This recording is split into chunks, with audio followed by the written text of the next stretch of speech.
87,000 vote ज्यादा निकाले। कहां से है? इसका मतलब ये है कि ये मशीन जो है वोट पैदा कर रही है। क्या मशीन वोट नहीं पैदा कर रही है, तो बाहर से कोई न कोई गड़बड़ी करने का काम किया जा रहा है।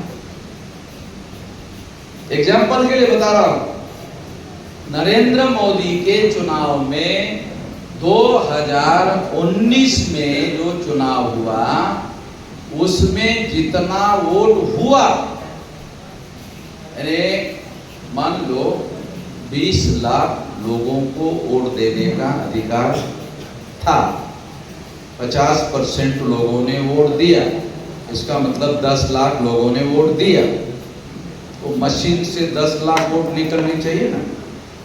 11,87,000 निकले, 1,87,000 ज्यादा निकले। कहां से आ गए? 1,87,000 वोट। इसका एविडेंस है, फिजिकल एविडेंस है। अगर पेपर ट्रेल मशीन का 100% काउंटिंग होती तो 100% में पता चल जाता। क्या पता चल जाता? 100% में पता चल जाता कि ईवीएम मशीन में डाले गए वोट और निकाले गए वोटों में अंतर है, और अगर अंतर पता चल जाता तो उसे भ्रष्टाचार घोषित करके उस चुनाव को इलीगल घोषित करना चाहिए। और अगर ऐसा नहीं होता है तो रियल रिप्रेजेंटेटिव तरीके से चुनाव नहीं हो रहा है, सही और सच्चे प्रतिनिधि चुनकर भेजने का तरीका नहीं अपनाया जा रहा है। जब सही रिप्रेजेंटेटिव चुनकर नहीं जाएंगे तो पार्लियामेंट में जो पार्टी जिसको टिकट देती है, फिर पार्टी उसको जो बोलने के लिए कहेगी वो बोलेगा। तो इसका मतलब है इससे रिप्रेजेंटेटिव डेमोक्रेसी खत्म हो जाती है और पार्टी डेमोक्रेसी शुरू हो जाती है। 2004 में ईवीएम मशीन आई सारे देश भर में। 2004 के पहले हमारे देश में बैलेट पेपर से चुनाव होता था। 2004 में ईवीएम मशीन आई और ईवीएम मशीन में जब चुनाव हुआ तो कांग्रेस की सरकार बनी।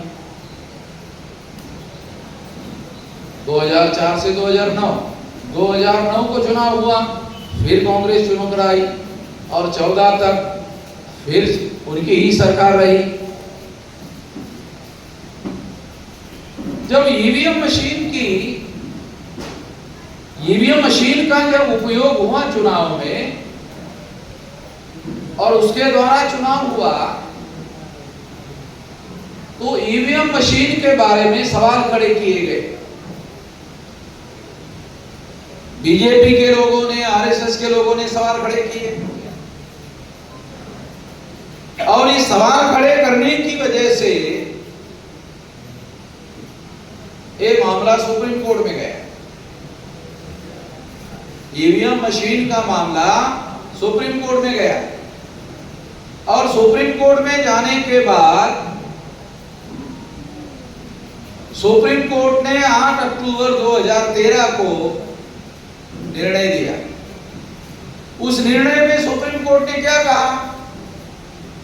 सुप्रीम कोर्ट ने उस निर्णय में कहा केवल ईवीएम मशीन के द्वारा फ्री, फेयर एंड ट्रांसपेरेंट चुनाव नहीं हो सकता। फ्री यानी मुक्त चुनाव नहीं हो सकता, फेयर यानी निष्पक्ष चुनाव नहीं हो सकता, ट्रांसपेरेंट यानी पारदर्शी चुनाव नहीं हो सकता, ऐसा सुप्रीम कोर्ट ने कहा। और फिर अपने जजमेंट में कहा फ्री, फेयर एंड ट्रांसपेरेंट चुनाव करवाने के लिए पेपर ट्रेल मशीन लगाना होगा। पेपर ट्रेल मशीन लगाने का आदेश दिया। पेपर ट्रेल मशीन लगाने का आदेश दिया, मगर पेपर ट्रेल लगाया ही नहीं जा रहा था।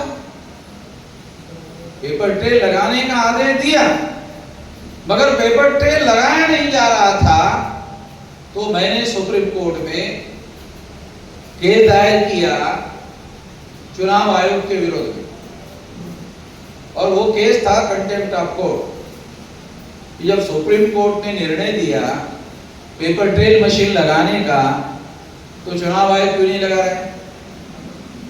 जब ये कंटेम्प्ट ऑफ कोर्ट का केस गया, तो सुप्रीम कोर्ट ने मेरे केस में 100% पेपर ट्रेल लगाने का आदेश दिया। तो सारे देश भर में ईवीएम मशीन को अब जो पेपर ट्रेल मशीन लगाई जा रही है वो हमने लगवाई। पेपर ट्रेल मशीन हमने लगवाई। अब पेपर ट्रेल मशीन हमने लगवाई,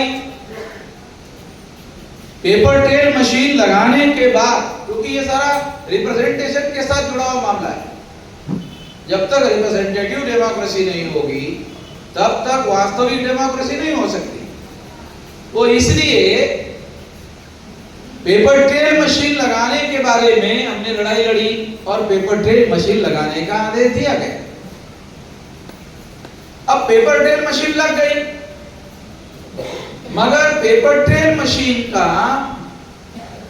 अब दो जगह चुनाव हो रहा है। एक ईवीएम मशीन में आप जो वोट डालते हो वो ईवीएम मशीन में वोट डालता है, तो ईवीएम मशीन में जो वोट जाता है तो वो किसी और के नाम पर ट्रांसफर किया जा सकता है, क्योंकि आपको दिखाई तो देता नहीं है कि आपने जो बटन दबाया वो वोट आपने जिसके नाम पर दबाया उसी के नाम पर चला गया है, ये आंखों से दिखाई देता नहीं है, क्योंकि वो ट्रांसपेरेंट नहीं है, कोई पारदर्शी नहीं है।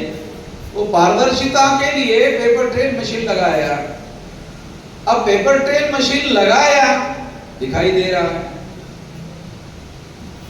दिखाई दे रहा है, मगर गिनती नहीं हो रही। गिनती केवल ईवीएम मशीन की होती है। ये जो पेपर ट्रेल मशीन है, इसको खरीदने के लिए 4,500 करोड़ रुपया खर्चा हो रहा है। आप लोग जो टैक्स देते हैं वो टैक्स में से 4,500 करोड़ रुपया खर्चा करके पेपर ट्रेल मशीन खरीदी गई, पेपर ट्रेल मशीन लगाई गई। गिनती नहीं होती, काय के लिए 4,500 करोड़ रुपया खर्चा कर रहे हैं। ये 4,500 रुपया नहीं है, 4,500 करोड़ है, 4.5 लाख भी नहीं है, ये 4,500 करोड़, इतने 1000 करोड़ रुपया खर्चा करके मशीन लाई गई पेपर ट्रेल। और उस पेपर ट्रेल से जो कागज के वोट कट कर बैलेट बॉक्स में गिरते हैं, काय के लिए गिरते हैं? जब ईवीएम मशीन की ही गिनती करते हो तो वो कागज के टुकड़े बैलेट बॉक्स में गिर रहे हैं, वो काय के लिए गिरा रहे हो? जब उसकी गिनती कर नहीं रहे हो तो वो काय के लिए गिरा रहे हो? 4,500 करोड़ रुपया काय के लिए खर्चा कर रहे हो? और वो कागज के टुकड़े काय के लिए गिनती कर रहे हैं, काय के लिए डाल रहे हो वहां, काय के लिए गिरा रहे हो? जब आप गिनती ही नहीं कर रहे हो तो काय के लिए गिरा रहे हो? साथियों, ये बात को ध्यान में रखते हुए 31 जनवरी को हमने इसके लिए दोबारा चुनाव आयोग पर 1 लाख लोगों का मोर्चा लेकर जाने का ऐलान किया। ये क्या कर रहे हैं?